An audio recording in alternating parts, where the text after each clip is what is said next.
Aloha and welcome to Knitted Paradise, where the needles are clicking and the yarn is squishy. My name is Lucia, and you can find me on Ravelry and Instagram as Pearl of the Pacific. Today is Monday, September 14th, and this is episode 88, I think. I don't actually have show notes, so we're going to see how this goes. I am currently in Oregon, and we were supposed to leave early this morning, really early this morning, and we got to the airport and there was mass confusion over our airline and which plane we were on in anyway. We got rebooked to a flight that's later this afternoon, so we came back and to the place where we're staying and took a nap, and now we're about to head back to the airport.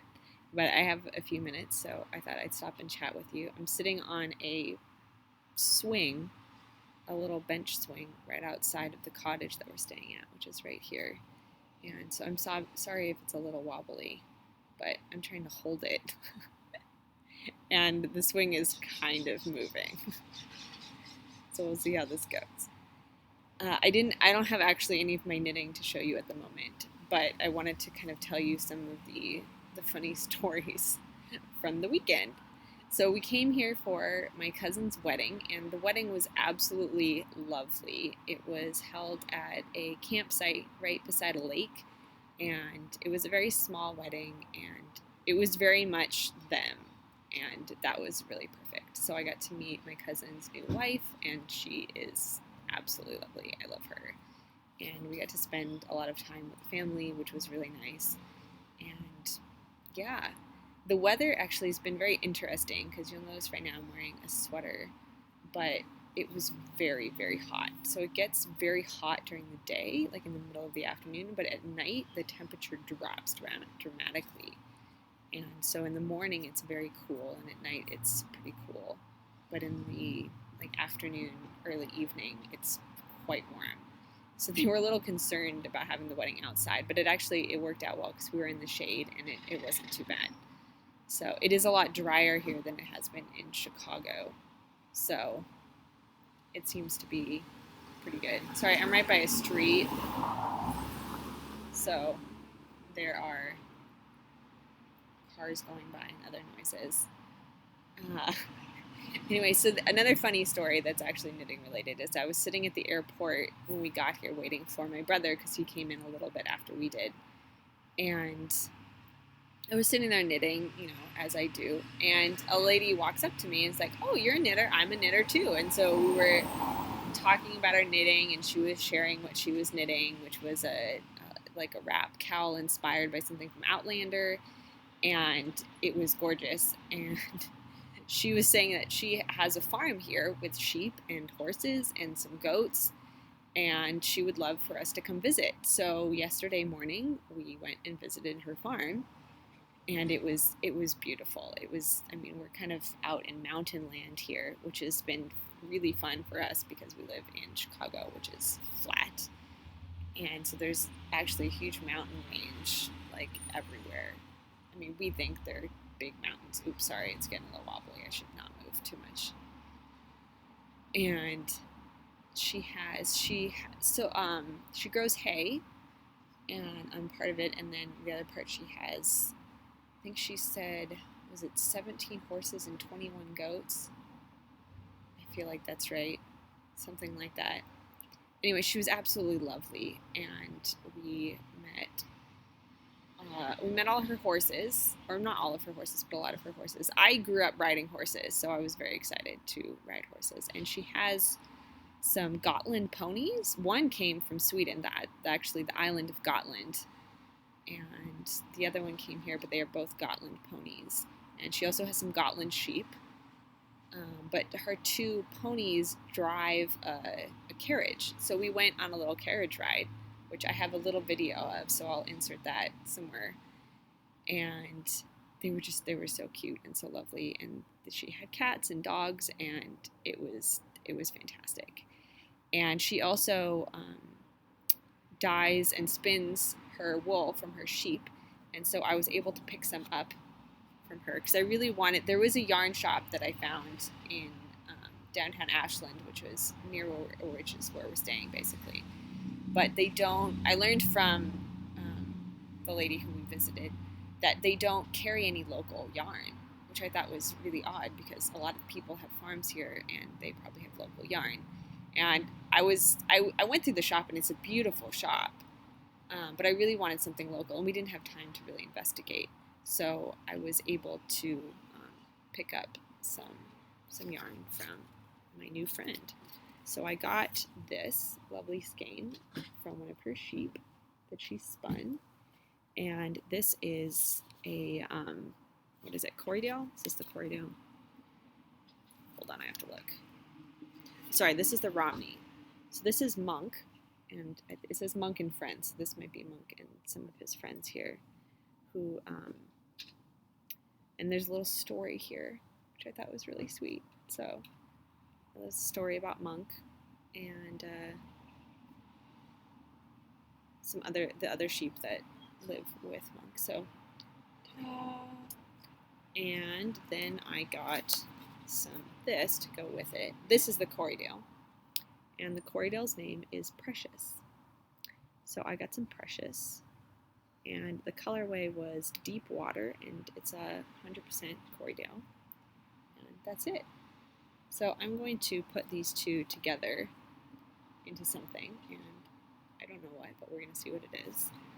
I think this one has 150 yards, and this one has 140. So I have almost 300 yards. Oops, sorry, I don't have a table like I normally do to put this on, so we're doing our best here. So that was yesterday morning, and then in the afternoon we went to like a second reception party and got to spend more time and got to know people some of the, like the bride and the friends of her and my cousin, and that was really nice.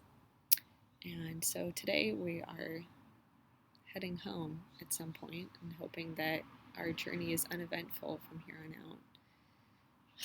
Switzerland Part 2. If you watched, I think it was last summer, we visited Europe and we got stuck in Switzerland after a little kerfuffle with, or not kerfuffle, but anyway, we got stuck in Switzerland for an extra day. So it's okay. We don't have to, this is a lot less of a hassle. We just had to change our flight, which was good. We got to take a nap, but now we're going to get back a lot later. So work tomorrow, it's going to be a little rough, but we'll be okay.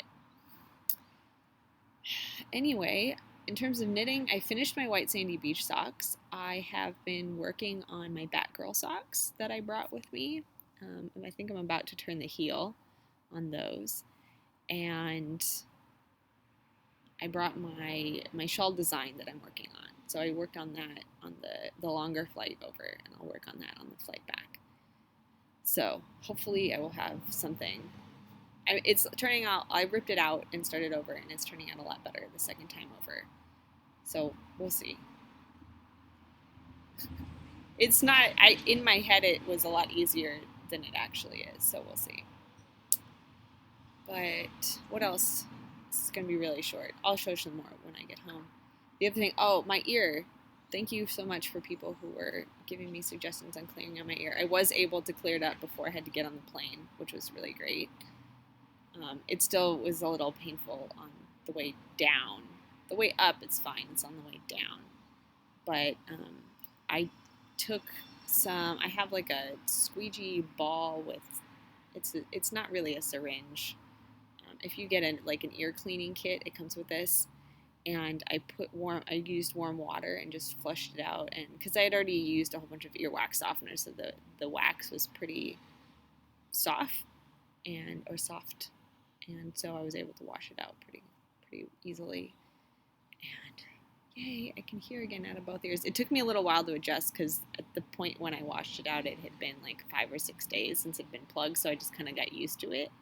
So I had to readjust, and because also it messes with your equilibrium, so I had to figure out how to walk in a straight line again. It wasn't too bad, but it was a little like, whoa, okay.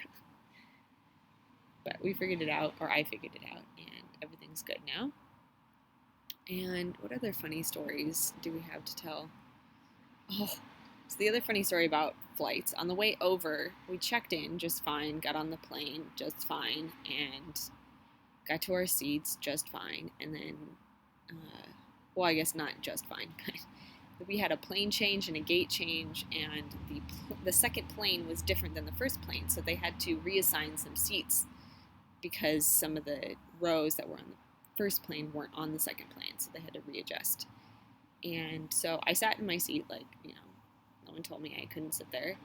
And then someone came up and was like, I think you're in my seat. I'm like, no, I'm pretty sure this is my seat. So I got my ticket out and showed him, and sure enough, we had the same seat assignment. So since I was already sitting in the seat next to my husband, they found her another seat, and it worked out, and it was fine. So then that flight was delayed because of all that messiness. And so we ran to the second flight because we had enough time to get there, but with a delay, it was like, ooh, we got 15 minutes to get across San Francisco Airport. And it wasn't too bad, but there was a lot of running, and I don't run very often, so that was a little rough. And sorry for the movement. I'm in like a precarious situation here. We got to the second flight, and we got on, and I go to my seat, and there's someone else sitting in it. And I'm like, excuse me, but I think you're in my seat. And she's like, no, I have 11D. And I'm like, I also have 11D.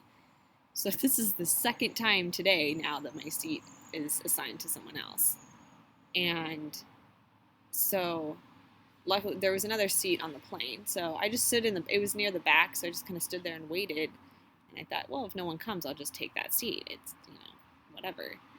And so no one was coming, so I took it. And then one of the gate people came down and was like, is there Stanley Owens? We're looking for Stanley Owens. And we're like, no, there's no Stanley Owens, And then he said, oh, did anyone switch seats? And I said, well, we have the same, me and the lady in front of me had the same seat assignment.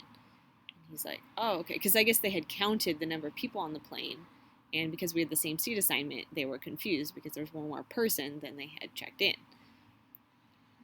So there was mass confusion. I don't know what was going on out there. Then someone else came down and was like, is there a Stanley Owens? And we were like, we pretty much established that he's not on this plane, or he's not owning up to the fact that he's on this plane, because he had the seat that I was sitting in. And I guess they had given it to some standby person. I don't know what was going on. All I know is that I got on the plane and it worked out and it was fine, but it was hilarious. It's a little confusing. I'm like, this happened twice in one day. This is a little ridiculous.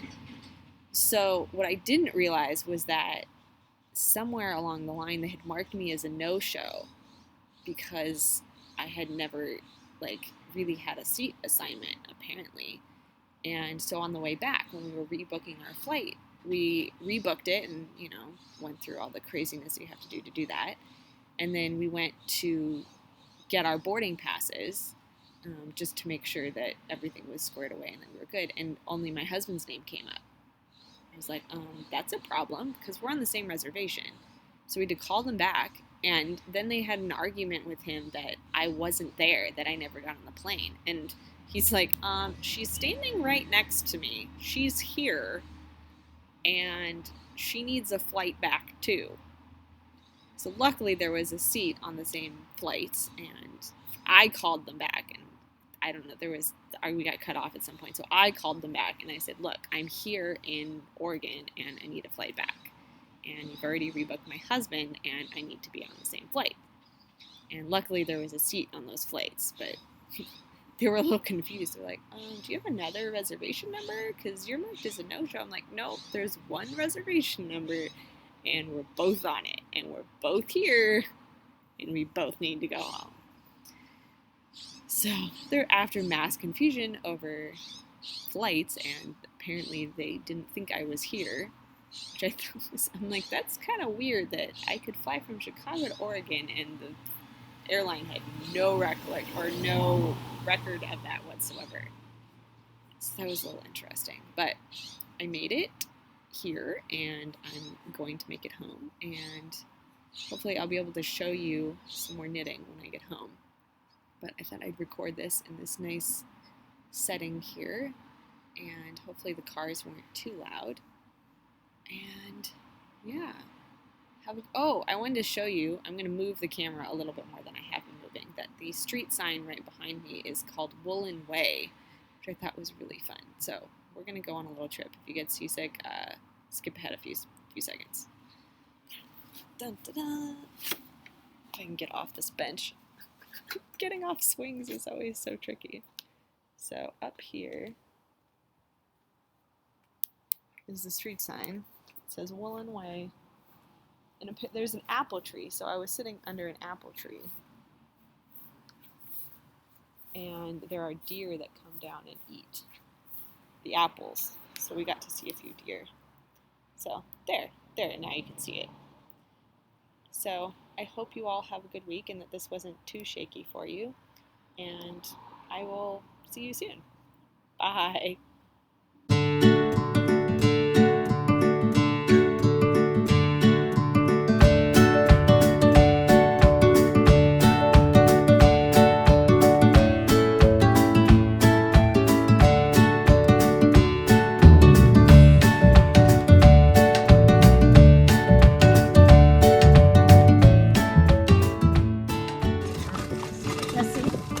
They're like, are we turning? Are we turning?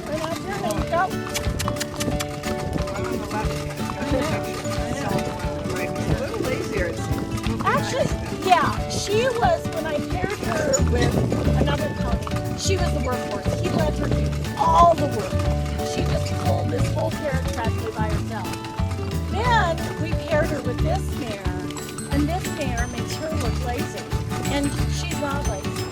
So it's just really funny, but they're well matched. They are. Good together. Go girls! Not too much farther.